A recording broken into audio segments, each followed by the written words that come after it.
भगवान पुरुषोत्तमाय नमः।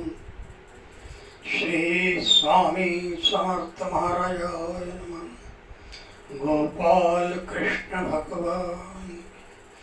गुरुर्ब्रह्मा गुरुर्विष्णु गुरुर्देवो महेश्वरा गुरु साक्षात् परब्रह्म तस्मै श्री गुरवे नमः। ब्रह्मानंदं परमसुखदं केवलं ज्ञानमूर्तिं द्वन्द्वातीतं गगनसदृशं तत्त्वमत्सादिलक्ष्यम् एकं नित्यं विमलवचलं सर्वदेश साक्षभूतं भावातीतं त्रिगुणरहितं सद्गुरुं तं नमामि। श्री पुरुषोत्तमाय नमः। सज्जनो, पहिल्या व्हिडिओमध्ये आपण पुरुषोत्तमाचं आणि अधिक मासाचं महत्त्व हे जाणून घेण्याचा प्रयत्न केलेला आहे। आजच्या या व्हिडिओमध्ये दुसऱ्या या व्हिडिओपासून पुढच्या सगळे व्हिडिओ हे अध्याय आणि अध्यायाचं परिमार्जन, अध्याय समजावून सांगण्याचा प्रयत्न अशा प्रकारे राहणार आहेत। त्यामुळे व्हिडिओ साधारणपणे 10 ते 15 मिनिटाच्या पुढचा राहील असं मला वाटतं। तरी सुद्धा योग्य त्या पद्धतीने कमीत कमी वेळेमध्ये तुम्हाला सांगण्याचा प्रयत्न मी करणार आहे। परंतु समजावून सांगत असताना मन इतकं एकरूप झालेलं असतं की वेळेचं बंधन स्वतःलाही कळत नाही। त्यामुळे समजावून घेण्याचा सर्वांनी प्रयत्न करावा। आजपासून आता मी तुम्हाला आधी पहिला अध्याय समजावून सांगतो। या पहिल्या अध्यायामध्ये सुरुवातीला ग्रंथ रचना करणाऱ्या ग्रंथकाराने गणेश वंदन, सरस्वती वंदन, त्यांचे अधिष्ठित गुरु त्यांचं वंदन, दत्त महाराजांचं वंदन, सीता रामचंद्राय वंदन, पांडुरंगाचं वंदन आणि अशा प्रकारे ज्या ज्या देवता हा ग्रंथ पूर्ण करण्यास मदत करतील असं त्यांना वाटत होतं, त्या सर्वांना त्यांनी वंदन केलेलं आहे। वंदन सर्व देवं नमस्कारं केशवं प्रतिगच्छति। एका नदीमध्ये एक दिवा ठेवून द्या, ती नदी तो तुमचा दिवा समुद्राच्या रूपाने असलेल्या नाण्याच्या चरणापर्यंत सोडते, कारण ती त्या समुद्रात विलीन होते। म्हणून जे जे शक्य होईल, ज्यांना ज्या ज्या देवतेचं नामस्मरण करणे शक्य होईल ते त्यांनी अवश्य करावं।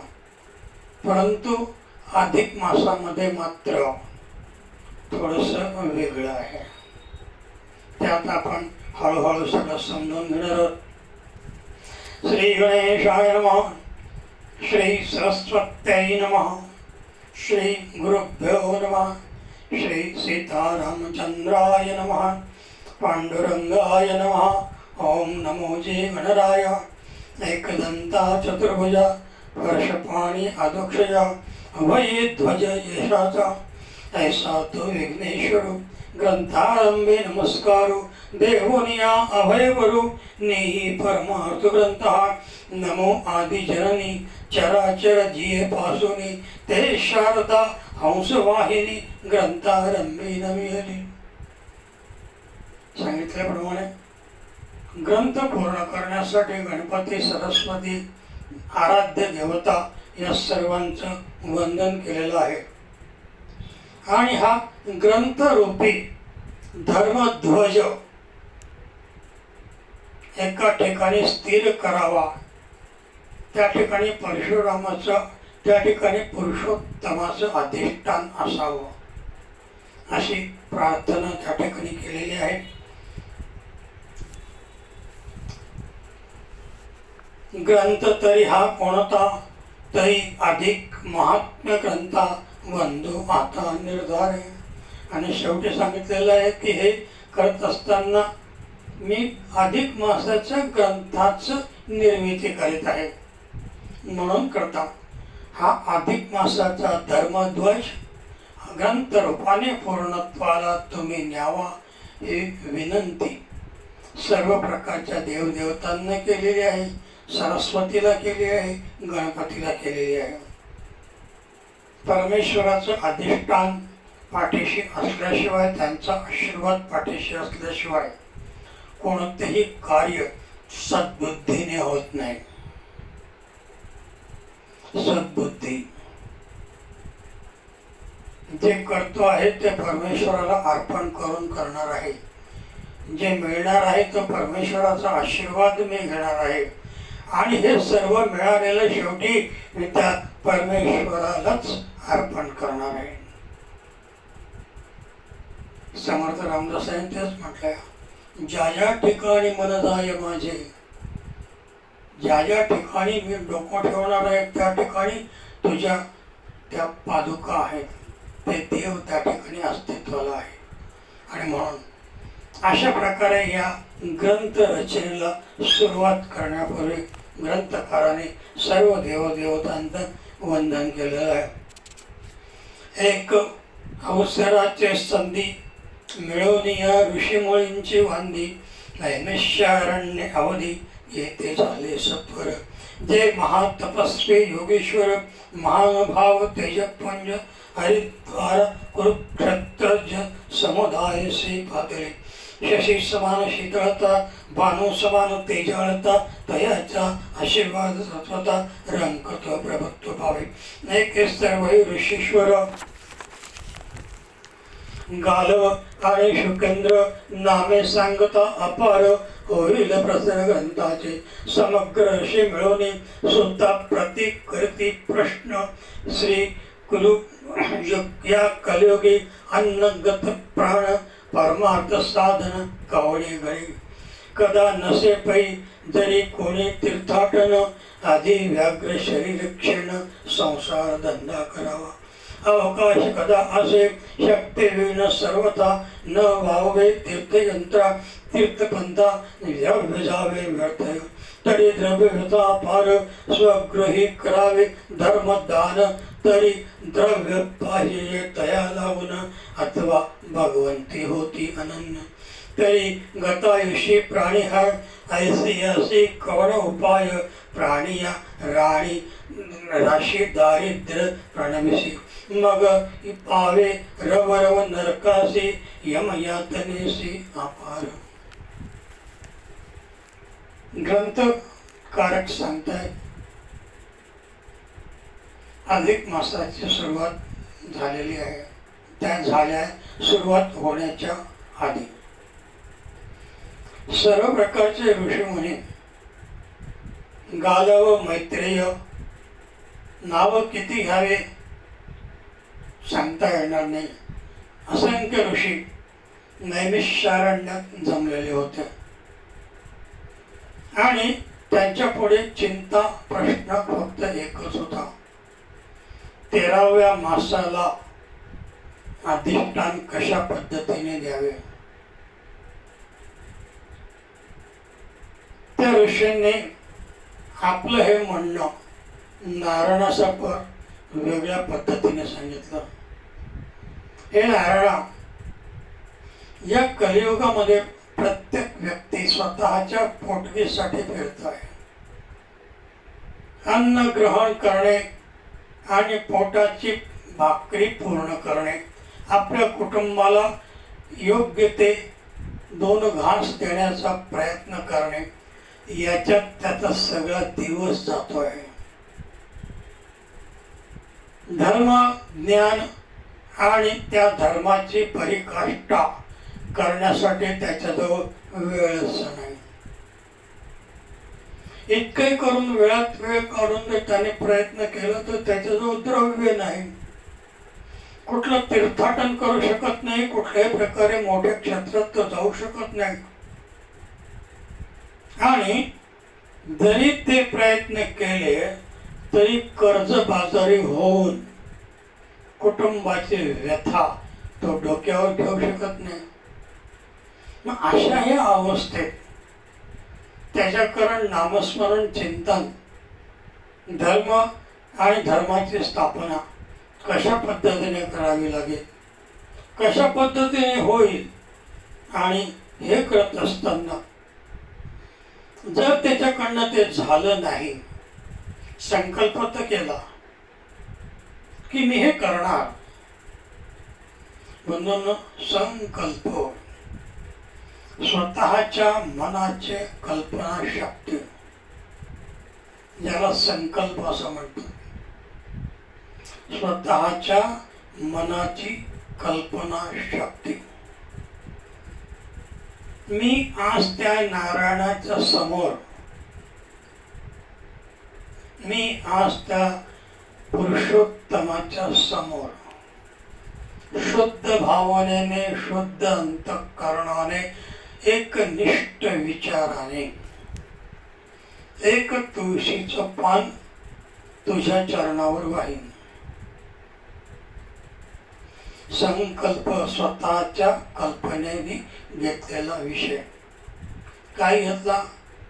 भगवंता, मी रोज एक तुळशीचं पान तुझ्या पायावर वाहीन 30 दिवस. झालं. 7-8-10 दिवस झाले, रोज एक तुळशीचं पान जात आहे, वाहिलं जात आहे. 2-4-5-7 दिवस झाले, काहीतरी काम निघालं. शेजारच्याला सांगितलं, देवारे तुम्ही जात ना देवामध्ये, माझं एक तुळशीचं पान घेऊन जाऊन माझ्या नावाने वाहून द्या. गोपाल कृष्ण.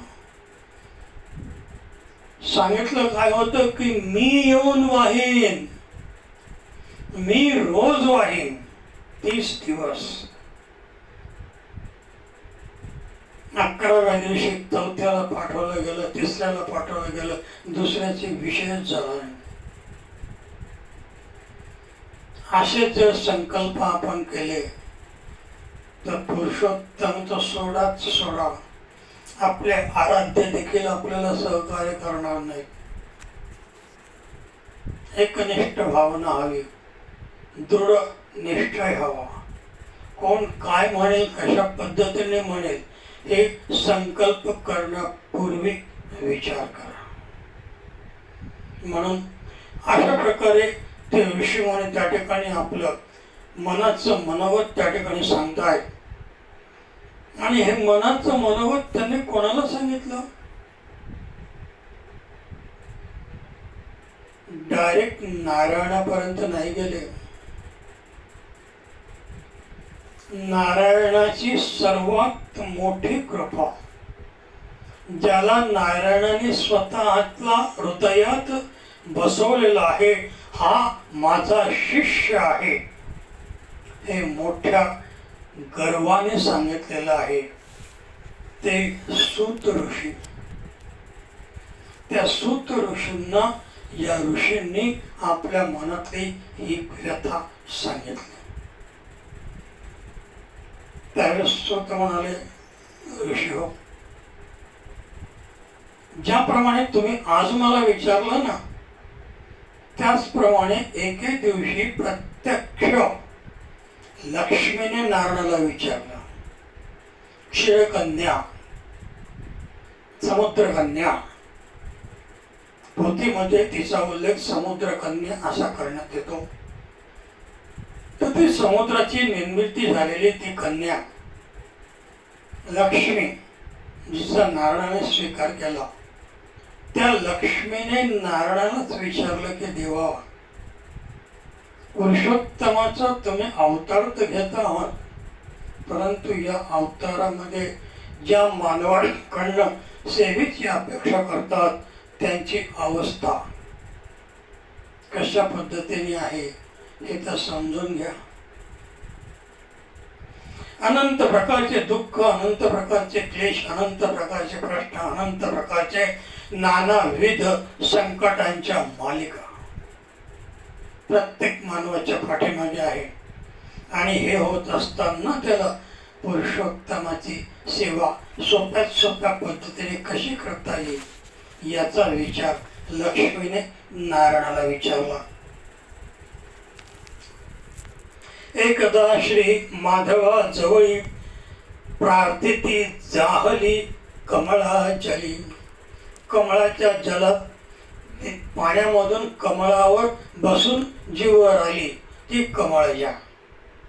ऐसा तुम्हासी प्रश्न लक्ष्मी करी आपण, हे माधव जनार्दन ते वचन ऐका पै. हे भगवान देव देवेश, तुम्ही तो सर्व देवांचे ईश आणि पाणीमात्रांचे पालनाधीश, सर्वत्रांचे स्वाम्य. तरी कृपाळत्वे करुनिया निवेदावे मज लावुनी, जे चराचर जीव प्राणी देवी धरती भवन. लक्ष्मीने विचारलं, देवा सर्व प्राणीमात्रांचे तुम्ही स्वामी आहात. सर्व प्राणीमात्रांना संकटातून बाहेर काढण्याचे सोपे आणि सरळ मार्ग तुम्ही सांगतात. त्या मार्गाने जाणाऱ्यांना निश्चितपणे तुम्ही वरदान देतात, त्यांचे संकट दूर करतात. आणि म्हणून आज मला त्या मार्गदर्शन हवं आहे, ते मार्गदर्शन हवं आहे की जेणेकरून या अधिक मासामध्ये, पुरुषोत्तम मासामध्ये लोकांचं सोप्यात सोप्या पद्धतीने कशा पद्धतीने कल्याण होईल. लक्ष्मी आणखीन एक म्हणते, ते जैसा पती विण रमणी, न शोभे कदा दीन यामिनी, देवी अदत्त जाहलिया प्राणी, न शोभे दानी कधी. लक्ष्मी म्हणते, सर्व जरी काही नाही झालं तर निदान अन्नाचे 2 घास तर समोरच्याला द्या. अन्नदान हे तर करा, हे तर करू शकतात. आपल्याला मिळालेल्या चतकोर भाकरीतलं एक तुकडं मुक्या प्राण्याला जर दिलं तर त्यासारखं अन्नदान कुठलंही नाही. मोक्या प्राण्याला अन्नदान जास्त करा. मानवाला अन्नदान केलं आणि नाही केलं तरी तुम्हाला पुण्य मिळेल याचं मी सांगू शकत नाही. कारण जेवायला बसणारा ही भाजी तशीच केली आणि यांना काही आचार्य चांगला भेटलाच नाही. मी सांगत होतो, अरे पण बाबा, जे केलंय ते श्रद्धेने केले आहे. आणि विशेष म्हणजे देवाला नैवेद्य दाखवून मग वाढायला सुरुवात केलेली आहे. पण तो अन्नाचा प्रसाद शुद्ध अंतःकरणाने ग्रहण करण्याची ताकद देखील मानवात शिल्लक राहिलेली नाही. आणि म्हणून जेव्हा जेव्हाही अन्नावरून तो उठतो तेव्हा एक पद्धत आपल्याकडे लावलेली आहे की स्वतःचे पत्रावर स्वतः उचलून घेऊन जा. ही का लागली हो? धर्मशास्त्र म्हणत आहे की पाट मांडा, रांगोळी काढा, पान वाढा, उदबत्ती निरांजनी लावा, समोरच्याला गंध अक्षत फूल लावा. तो परमेश्वर आहे या न्यायाने त्याला जेवण वाढा. आणि जर त्याच्या त्या जेवणाच्या पत्रावळीत 2 शीत जरी शिल्लक राहिलेले असले तर तो प्रसाद म्हणून ग्रहण करा. पण आज तुमची पत्रावळ तुम्हीच उचलून घेऊन जा. हे सांगण्याच्या आधी हा उचलून घेऊन जातो, कारण यांनी इतकं टाकून ठेवलेलं असतं की ते समोरच्याने बघितलं तर याच्याविषयी त्याचे गैरसमज होतात आणि होऊ नये म्हणून हा आधीच आपले पत्रावळ घेऊन पळतो. तर अन्नदान हे अशा पद्धतीने जर स्वीकारलं तर लक्ष्मी काय सांगते आहे, मी सांगत नाहीये, पुस्तकातून वाचून सांगतोय तुम्हाला. ते द्विपदाचे केवळ खरं खरं म्हणजे गाढव. 2 पायाचं गाढव ठरतं ते. अन्न टाकणे, दुसऱ्याच्या अन्नाची विभत्सना करणे आणि स्वतःची पत्रावळ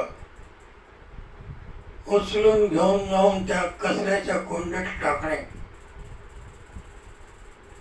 हे जे पाप आहे, हे पाप जो करतो त्याला लक्ष्मी काय म्हणते? केवळ द्विपदाचे खरं ते केवळ 2 पायाचे गाढव ठरतात. अनेक यमयातना त्यांना भोगाव्या लागतात. आणि अशा प्रकारे त्या समुद्र तनयेचा तो शब्द ऐकल्यानंतर भगवंताचं नामस्मरण चिंतनात त्या नारायणाने लक्ष्मीला सांगितलं की हे देवी, आकर्णोनी बोलतसे मी स्वामी तो दीनजयांचा. ग्रंथकार म्हणतायत, अत्यंत हळवा झालेला असा तो पुरुषोत्तम त्या लक्ष्मीला म्हणाला, हे लक्ष्मी, ऐक हो क्षीराब्धी तनये.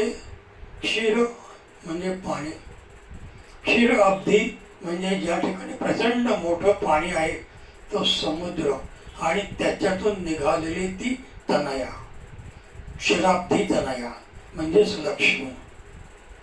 दुर्लभ तो नरदेह तेथे सहजा सहजी घडती अपाय सायस नसतानायसे.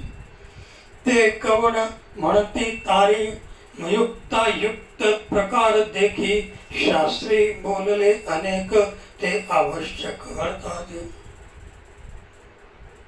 नारायण भगवान पुरुषोत्तम सांगताय की तुझं म्हणणं मला खरोखर पटत आहे, परंतु काही वेळा असंही वाटतं की ज्या मानवांसाठी मी हे करतो, ज्या मानवांसाठी मी हे धावपळ करण्याचा प्रयत्न करतो, ते माणसं साधा स्वतःचा कुलधर्म कुळाचार देखील करत नाही. कुलधर्म कुळाचार तो सोडा, कारण ते आमचा विषय आहे, परंतु त्यांच्या स्वतःचा विषय, त्यांच्या पितृत्वाचा विषय, त्यांच्या पूर्वजांचा विषय, त्यांच्यासाठी सुद्धा महिन्यात वर्षातले 15 दिवस ठेवलेले आहेत. आणि त्या 15 दिवसामध्ये सुद्धा ते एक सांगितलेलं आहे, तुमच्या पूर्वजांची तिथी ज्या दिवशी असेल त्या दिवशी तुम्ही जे अन्न केलेलं आहे ते पत्रावळीमध्ये केळीच्या पानावर ते वाढा, नैवेद्य दाखवा आणि आपल्या पितरांना अर्पण करा. सज्जनो, ब्रह्मांड पुराणामध्ये स्पष्ट शब्दात म्हटलेलं आहे की अशा प्रकारे केळीच्या पानावर त्या दिवशी, त्या 15 दिवसामध्ये आपल्या पितरांच्या नावाने जो कोणी अन्नदान, मग ते कुठलंही असो, तुम्ही जे खाणार असाल ते द्या. ते त्या ठिकाणी देऊन जर अर्पण केलं तर तुम्हाला कुठल्याही प्रकारे नारायण नागबली त्रिपिंडी करायची वेळ येणार नाही येणार. आपल्या पितरांना तृप्त करा. ज्यांना माहीत नाही तेही त्या भगवंताने विचार केलेला आहे की अनादी कालखंड निघून गेल्यानंतर, अनेक पिढ्या निघून गेल्यानंतर प्रत्येक त्या मानवाला 10 पिढ्यापूर्वी आपल्या पूर्वजांचं नाव काय होतं माहीत राहणार नाही. पण गोत्र, कुळ आणि त्या कुळाचे स्वामी म्हणजे त्या काळातले ऋषी, 7 ऋषींपैकी एक, सप्तर्षींपैकी एक, त्यांना आपण आपलं गोत्रही म्हणतो, आपले कुल स्वामीचे कुल गुरुही म्हणतो. ज्यांना माहीतच नाही आपल्या पूर्वजांचं नाव, त्यांच्यासाठी सर्व पितृ अमावस्या दिलेली आहे. या सर्व पितृ अमावस्येच्या दिवशी जरी माहीत नसलेल्या पितरांना आपल्या कुलगुरूच्या नामस्मरण चिंतनाने जर ते पान वाढलं तर आपले गुरु आपले त्या पितरांना त्यांच्या वडिलांच्या आशीर्वादामध्ये पवित्र करतात. आता उदाहरणच जर द्यायचं राहिलं तर समजा एखाद्या व्यक्तीचं गोत्र शांडिल्य आहे, पण हे शांडिल्य गोत्र त्याला 3-4 पिढ्यांपर्यंतच्या लोकांची नावं समजावून घेता येईल.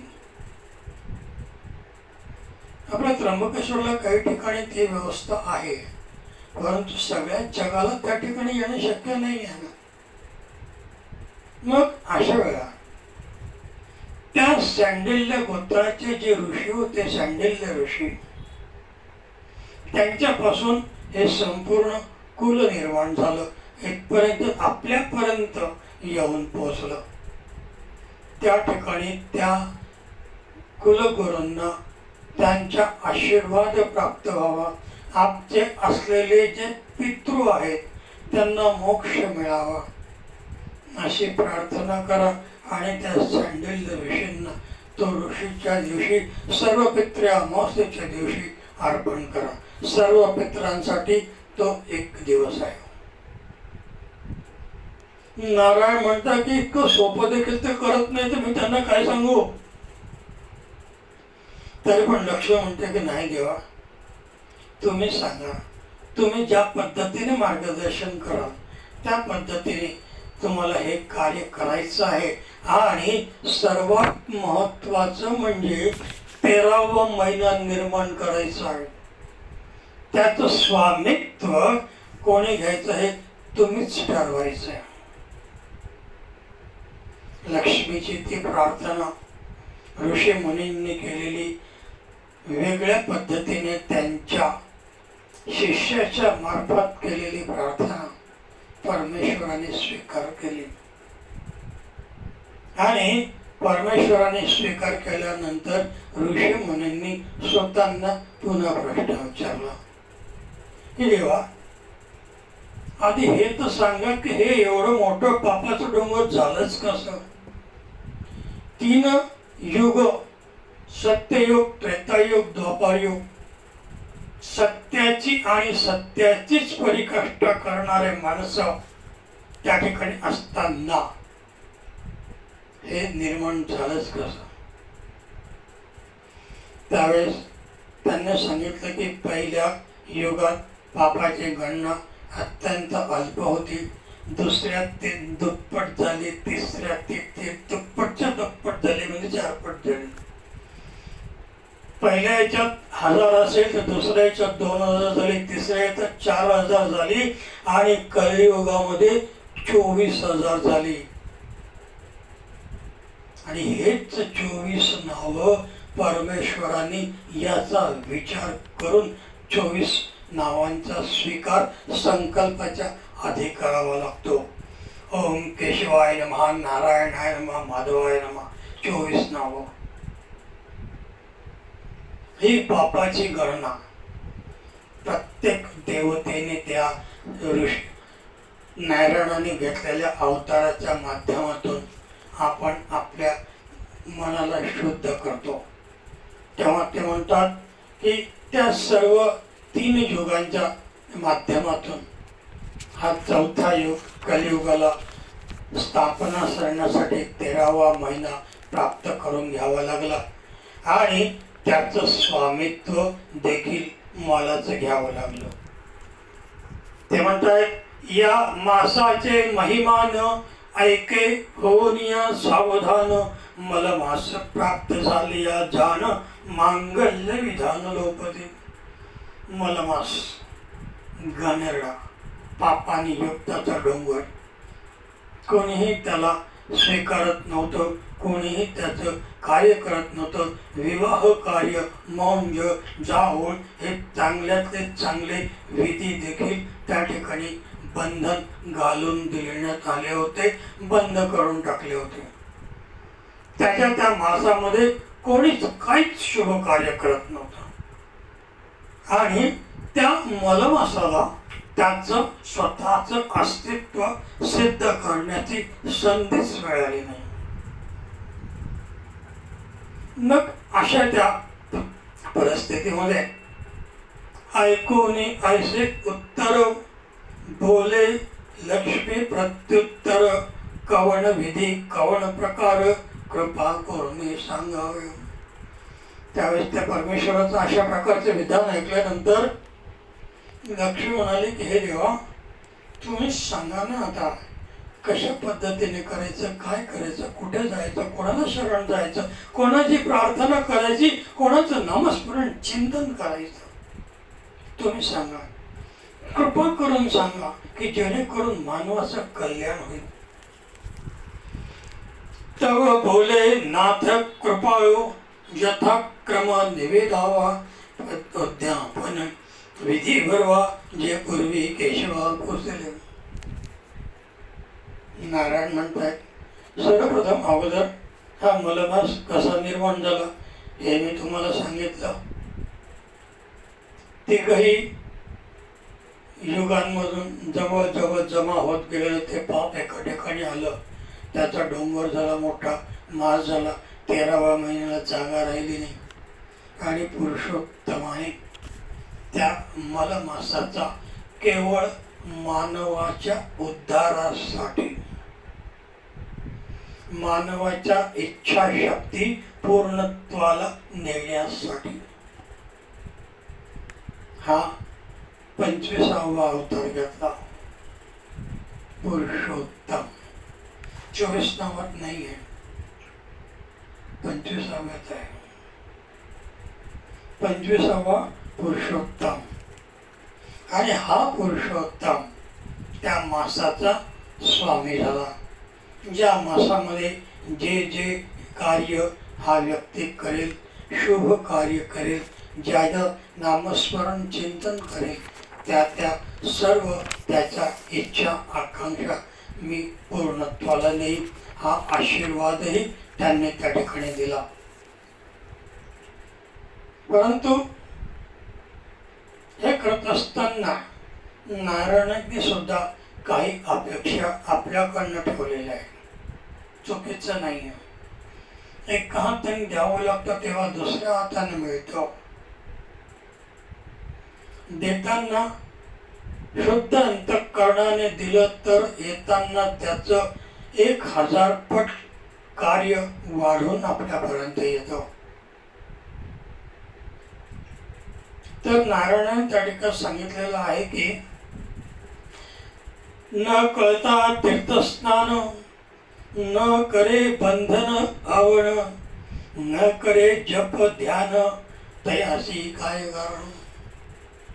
त्यांनी काय करावं तर त्याने ज्या व्यक्तीला नामस्मरण चिंतन करता येत नाही, ध्यानधारणा करता येत नाही, ग्रंथ वाचता येत नाही, वेगवेगळे सूक्त म्हणता येत नाही, नामस्मरण चिंतन करण्याची सुद्धा त्याच्यात पात्रता नाही, अशा त्या माणसाने आपल्या स्वतःच्या देवघरात असलेला जो गोपाल कृष्ण आहे, या गोपाल कृष्णाचं वैशिष्ट्य मी तुम्हाला पुढे सांगणार आहे. त्या गोपाळाला एवढं महत्व का हे पण मी तुम्हाला सांगणार आहे, परंतु जसजशी वेळ येईल तसतसं. आज त्या गोपालापर्यंत नारायण घेऊन पोहोचलेले आहेत आणि म्हणाले की त्याला जसं जमेल तशी तुम्ही पूजा करा. काय म्हणू नका, मंत्र म्हणू नका, तंत्र म्हणू नका, जप करू नका. शुद्ध अंतःकरणाने हे 10 बोट त्याला नामस्मरण चिंतन करून अर्पण करा. कारण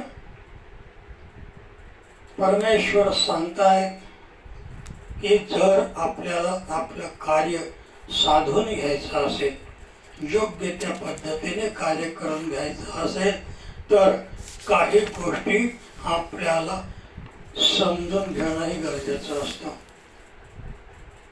ते नारायण म्हणतायत की मी सर्व ठिकाणी व्याप्त आहे. त्यासाठी ते काय म्हणाले?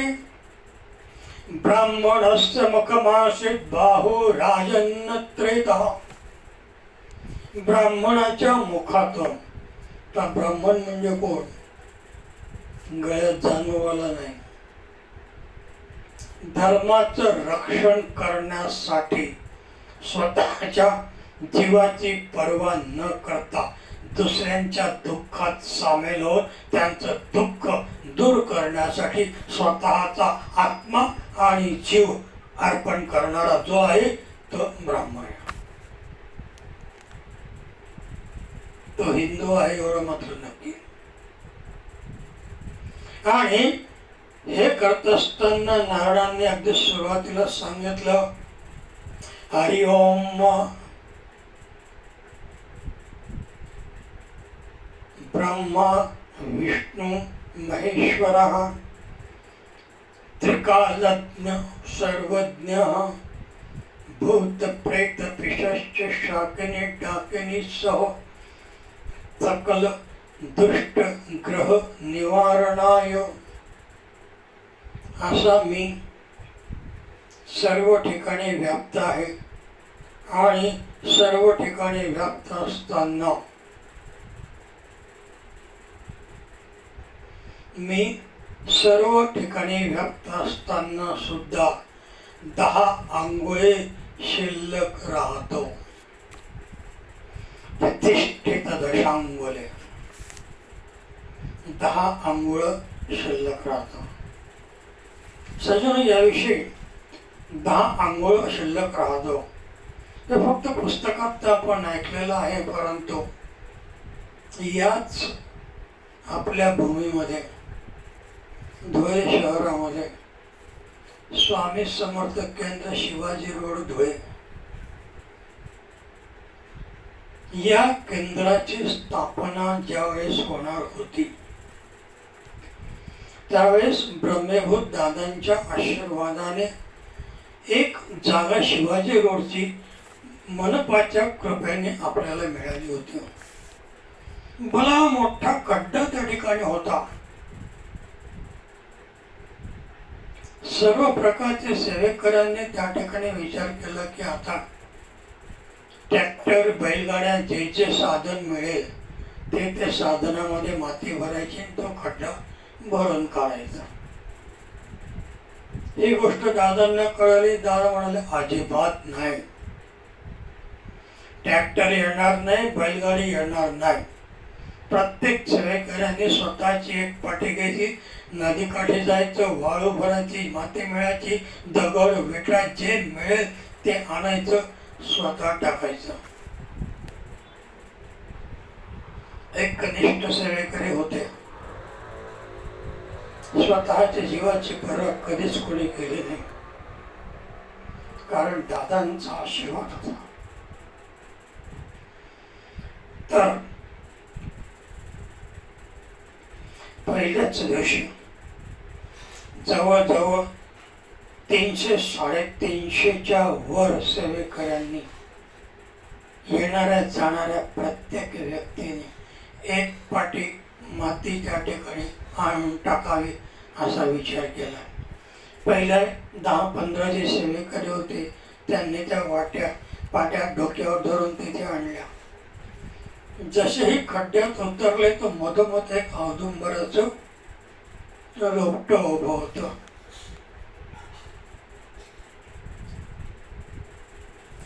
विचार केला, एक त्याला काढून टाकावं, नाही तर माती टाकावी का नाही टाकावी हे आधी दादांना विचारून घ्यावा. त्या पाट्या तिथेच ठेवल्या. दादांकडे आल्या. विचारलं, दादा काय करायचं? म्हणाले, आहे तसंच त्याच्या वर टाका. बुजला तर बुजू द्या. दादांचे शब्द सर्वांनी ऐकले. 30, 40, 50, 60 पाट्या त्या ठिकाणी टाकल्या गेल्या. दुसऱ्या दिवशी पुन्हा त्या ठिकाणी ते माती घेऊन आले. पूर्वीच्या टाकलेल्या मातीच्या वर औदुंबर पुन्हा 10 अंगुळे उभा होता. 33 दशांगुळे. ही घटना रोज घडत गेली. महिन्याभरामध्ये तो खड्डा पूर्णत्वाला गेला.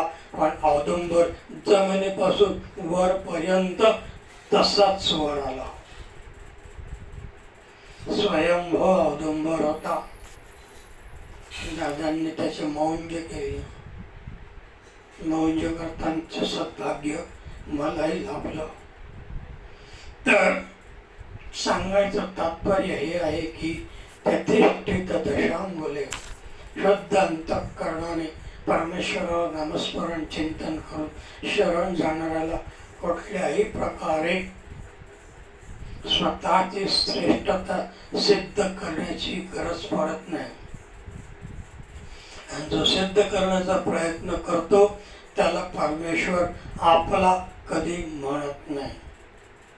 आणि अशा प्रकारे हा प्रथम अध्याय परशुरामाच्या नामस्मरण चिंतनाने तुम्हा सर्वांच्या पुढे विशद करताना, हे काम करत असताना जर काही कोणाचा अपमान, कोणाचं श्रेष्ठत्व दुखावलं गेलं असेल, कोणाला यातना झाल्या असतील, कोणाला विचार वेगळे वाटले असतील, त्या सर्वांनी क्षमा करावी.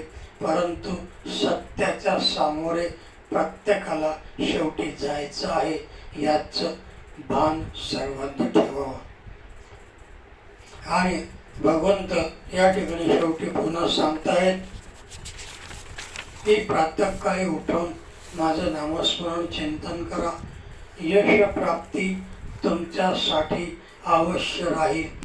तर ना दारिद्र्य, ना वैधव्य, ना अपमृत्यू यदवी श्लोकाचा गृह्यार्थ. आणि शेवटी श्लोक देताना त्यांनी सांगितलं आहे की अशा प्रकारे कार्य करणाऱ्याला दारिद्र्य येणार नाही, अपमृत्यू येणार नाही, स्त्रियांना वैधव्य येणार नाही. सर्व भगवंताचे नामस्मरण चिंतनामध्ये, त्या भगवंताच्या अधिष्ठानामध्ये नामस्मरण चिंतन करून या अधिक मासाचं महात्म्य पद्मपुराणामध्ये जे देण्यात आलेलं आहे त्याच्यातील काही निवडक अध्याय या ग्रंथकारांनी केलेले आहे. आणि या पद्मपुराणातल्या या अधिक मास पोथीतला प्रथम अध्याय पुरुषोत्तमाच्या चरणावर अर्पण करतो. पुरुषोत्तमाय नमः. प्रथम अध्याय अर्पणार्पणमस्तु. श्री स्वामी समर्थ महाराज. श्री स्वामी समर्थ माझे आराध्य आहे आणि आराध्याचं नामस्मरण चिंतन करण्याची मुभा पद्मपुराणामध्ये, ब्रह्मांड पुराणामध्ये आणि नाडी ग्रंथामध्ये सुद्धा देण्यात आलेली आहे. त्यामुळे आपल्या अधिष्ठित देवतेचं नामस्मरण, आपल्या कुलस्वामिनीचं नामस्मरण, आपल्या आराध्य देवतेचं नामस्मरण, आपल्या गुरुचं नामस्मरण हे सर्व शुभ कार्य सुरू करताना करावं आणि शुभ कार्याच्या शेवटी सुद्धा करावं. श्री स्वामी